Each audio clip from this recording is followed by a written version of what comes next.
Movie roundup में आपका स्वागत है। आज हम एक अमेरिकी crime thriller film the town का रिकैप कर रहे हैं। आगे स्पॉइलर है, कृपया ध्यान रखें। अमेरिका के चार्ल्सटाउन में सुबह लुटेरों का एक समूह जिसमें 4 लोग, डग, उनका नेता जेम, अल्बर्ट और एल्डन नामक 3 अन्य सदस्य एक कार में हैं। ये चारों बैंक लूटने की साजिश रच रहे हैं। लूट शुरू हो गई। जेम ने क्लेयर नाम की बैंक मैनेजर को तिजोरी खोलने के लिए कहा, लेकिन वह बहुत डरी हुई थी और उसके हाथ कांप रहे थे। डग ने क्लेयर को शांत करने की कोशिश की और अंत में क्लेयर सुरक्षित दरवाजा खोल पाई। लुटेरों ने तुरंत सारा पैसा बैग में डाल दिया और जाने से पहले वे उंगलियों के निशान हटाने और सीसीटीवी फुटेज को नष्ट करने के लिए बैंक के हर कोने में ब्लीच फ्लश करते हैं। इस डर से कि पुलिस पीछा करेगी, उन चारों ने क्लेयर को बंधक बना लिया और जब स्थिति सुरक्षित महसूस हुई तो लुटेरों ने उसे बीच पर छोड़ दिया। कुछ देर बाद पुलिस के साथ एफबीआई घटनास्थल पर आई और एडम नामक एफबीआई एजेंट द्वारा जांच के परिणामों के आधार पर उन्होंने बताया कि इस डकैती को विशेषज्ञों ने अंजाम दिया था। एडम उस दृश्य की स्थिति को देखकर चकित रह गया, जो बिना किसी निशान के पूरी तरह से साफ था। अगले दिन डग को बताया गया कि क्लेयर का ड्राइविंग लाइसेंस कार में रह गया था। ड्राइविंग लाइसेंस के पते से पता चला कि क्लेयर उनके घर से ज्यादा दूर नहीं रहती थी। जेम, जो डरता है कि उनकी पहचान उजागर हो जाएगी, क्लेयर को मारने की योजना बना रहा है, लेकिन डग ने मना किया और कहा कि वह खुद बाद में मामले को संभाल लेगा। दूसरी ओर एडम क्लेयर से पूछताछ कर रहा था। एडम ने बताया कि जांच के मुताबिक क्लेयर की तरह लुटेरे चार्ल्सटाउन इलाके के लोग थे। चार्ल्सटाउन क्षेत्र वास्तव में अमेरिका में सबसे अधिक हिंसक अपराधियों के मुख्यालय के रूप में प्रसिद्ध है। यहाँ तक कि लूटपाट, ड्रग्स बांटना और हत्या भी वहाँ के लोगों की रोजी रोटी बन गई है। क्लेयर ने अपना बचाव करने की कोशिश में कहा, भले ही वह उसी क्षेत्र में रहती थी, इसका मतलब यह नहीं कि वह उनका हिस्सा थी। एडम ने फिर क्लेयर को लुटेरों को पकड़ने के लिए उसके साथ सहयोग के लिए कहा। अगले दिन डग लॉन्ड्री में क्लेयर की जासूसी करता है, लेकिन जैसे ही वे बैठते हैं, क्लेयर अचानक डग से सिक्के उधार लेने आती है। डग के पास कोई सिक्का नहीं है। अचानक क्लेयर फूट फूट कर रोने लगी और डग से कहा कि उसके हाल के दिन बहुत बदकिस्मत रहे हैं। कल जिस बैंक में वो काम करती है, वहां एक डकैती हुई और डकैती के बाद से वह सदमे में है। डग शांत होने और क्लेयर के लिए एक अच्छा श्रोता बनने की कोशिश करता रहा, और जब क्लेयर शांत हो गई तो वे दोनों परिचित हो गए। डग क्लेयर को रात के खाने के लिए आमंत्रित करता है, क्योंकि उसे अभी भी किसी से बात करने की जरूरत है और वह सोचती है कि डग एक अच्छा इंसान है। क्लेयर खुशी खुशी स्वीकार कर लेती है। उस रात डग और क्लेयर एक रेस्तरां में खाना खाते हैं। वहां क्लेयर ने कहा कि बैंक मैनेजर के अलावा उसने बिना भुगतान के स्ट्रीट चिल्ड्रेन के लिए स्वेच्छा से काम किया था। क्लेयर की कहानी सुनकर डग उसे और गहराई से जानना चाहता था। अगले दिन वे दोनों फिर मिले। क्लेयर ने कहा कि जब उसका बैंक लूटा गया था तो उसने लुटेरों में से एक का टैटू देखा था, लेकिन क्योंकि वह परेशानी में नहीं पड़ना चाहती, क्लेयर ने अपना मुंह बंद रखने का फैसला किया और एफबीआई को नहीं बताया। डग अभी भी शांत रहने की कोशिश कर रहा था। क्लेयर ने यह भी कहा कि वह अक्सर ठगों से परेशान रहती थी क्योंकि वो चार्ल्सटाउन की मूल निवासी नहीं थी। डग गुस्से में है और ठगों के बारे में पूछता है। क्लेयर को घर छोड़ने के बाद डग जेम के पास जाता है और ठगों को खोजने और मारने में उसकी मदद मांगता है। सुबह एफबीआई कार्यालय में एडम के सहायक दिनों ने उसे एक फाइल दी। फाइल में एल्डन नाम के व्यक्ति का डेटा है, जिस पर बैंक लुटेरों के एक गिरोह का हिस्सा होने का संदेह है।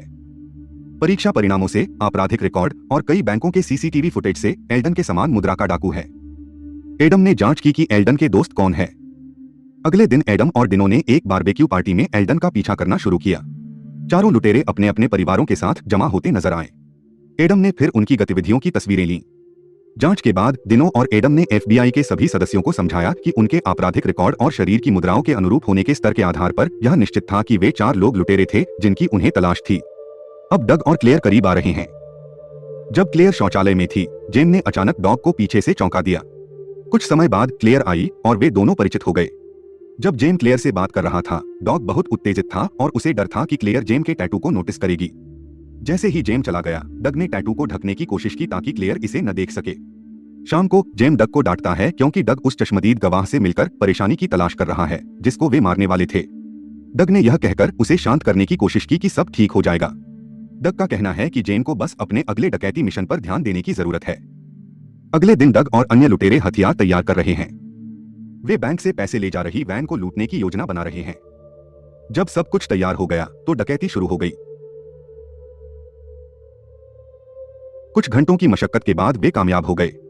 अगले दिन बढ़ते संदेह के कारण एफबीआई ने डग और उसके 4 साथियों को बुलाया और पूछताछ की, लेकिन सबूतों के अभाव में एफबीआई कुछ नहीं कर पाई।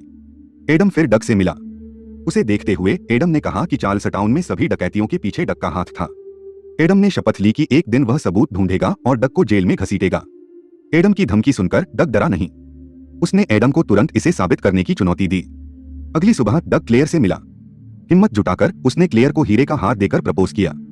डग क्लेयर को एक साथ रहने और चार्ल्स टाउन से दूर जाने के लिए कहता है, लेकिन क्लेयर तुरंत सहमत नहीं होती है। उसने इसके बारे में सोचने के लिए समय मांगा। इस बीच एफबीआई कार्यालय में डिनो रिपोर्ट करता है कि क्लेयर डग की प्रेमिका है। यह जानकर एडम तुरंत क्लेयर से मिलने गया। जब दिखाया गया कि डग की तस्वीर एफबीआई की वांछित सूची में थी तो क्लेयर सदमे में चुप हो गया। दूसरी ओर डग अपने द्वारा चुराए गए धन को अपने बॉस फर्जी को जमा कर रहा है। वहां डग ने कहा कि वह लूटना बंद करना चाहता है, लेकिन फर्जी गुस्से में धमकी देता है कि अगर डग ने विरोध किया तो वह क्लेयर को मार डालेगा। क्लेयर के बारे में चिंतित डग क्लेयर के अपार्टमेंट में पहुंचा, लेकिन डग को देखकर क्लेयर बहुत डर गई और कहा कि वह पहले से ही सब कुछ जानती है। भले ही डग ने समझाने की कोशिश की, क्लेयर ने परवाह नहीं की। उसने डग को पुलिस बुलाने की धमकी देते हुए जाने के लिए कहा। डग फिर फर्जी के स्थान पर लौटा और यह सुनिश्चित किया कि फर्जी क्लेयर को नहीं छुएगा। उस रात फर्जी के घर पर सभी लुटेरे अपने अगले मिशन की योजना बनाने के लिए एकत्र हुए। इस बार उन्होंने चार्ल्स टाउन शहर के सबसे बड़े बेसबॉल स्टेडियम को लूटने की योजना बनाई। फर्जी ने तिजोरी का स्थान सीसीटीवी कैमरों के बारे में एक अंदरूनी सूत्र को बताया है, जो बाद में उनकी मदद करेगा। दूसरी ओर एडम बार में जेन की बहन क्रिस्टा के साथ नजर आ रहा है।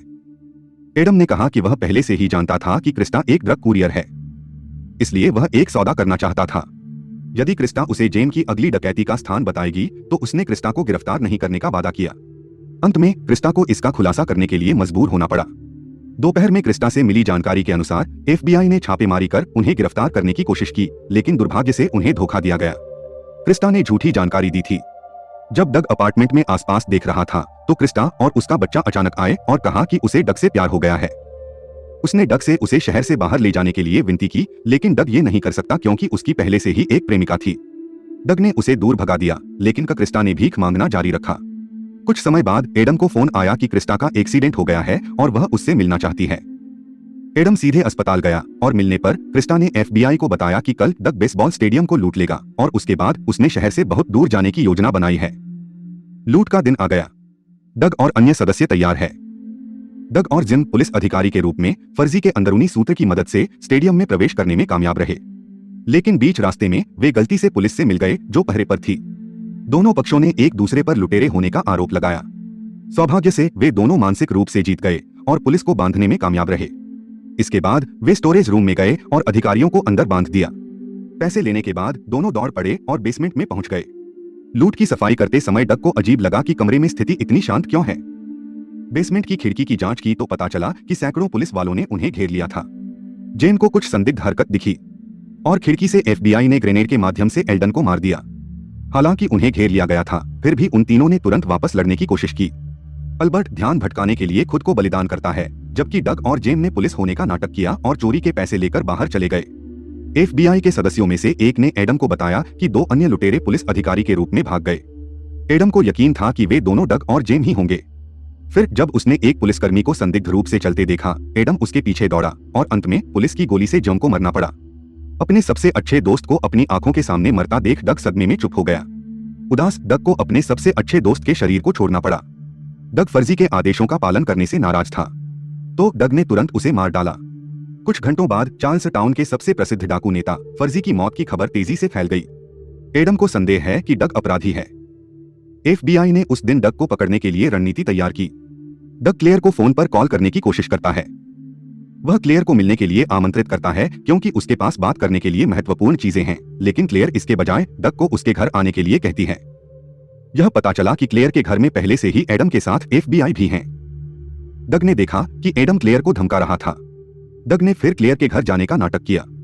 डग की बातें सुनकर एफबीआई घात लगाने के लिए तैयार हो गई, लेकिन वास्तव में डग ने उन सभी को झांसा दिया था। इसके बजाय वह बीच के पास क्लेयर के गार्डन गया। वहां उसने कुछ दफनाया और फिर चार्ल्स टाउन शहर छोड़ दिया। घंटों इंतजार के बाद एडम और बाकी एफबीआई ने डग को आते नहीं देखा। एडम को एहसास हुआ कि डग को एफबीआई के जाल के बारे में पता होगा। निराश होकर एडम ने प्लान भंग कर दिया। डग के जाने के कुछ हफ्ते बाद जब क्लेयर बागवानी कर रही थी, उसे एक दफन बैग मिला जिसमें हजारों डॉलर और एक पत्र था। डग जानता था कि क्लेयर एक अच्छी महिला थी और इसलिए डग ने उसे इतना पैसा सौंपा क्योंकि उसे यकीन था कि क्लेयर पैसे का इस्तेमाल जरूरतमंद लोगों की मदद के लिए करेगी। डग ने वादा किया कि एक दिन वह निश्चित रूप से क्लेयर को फिर से देखने आएगा।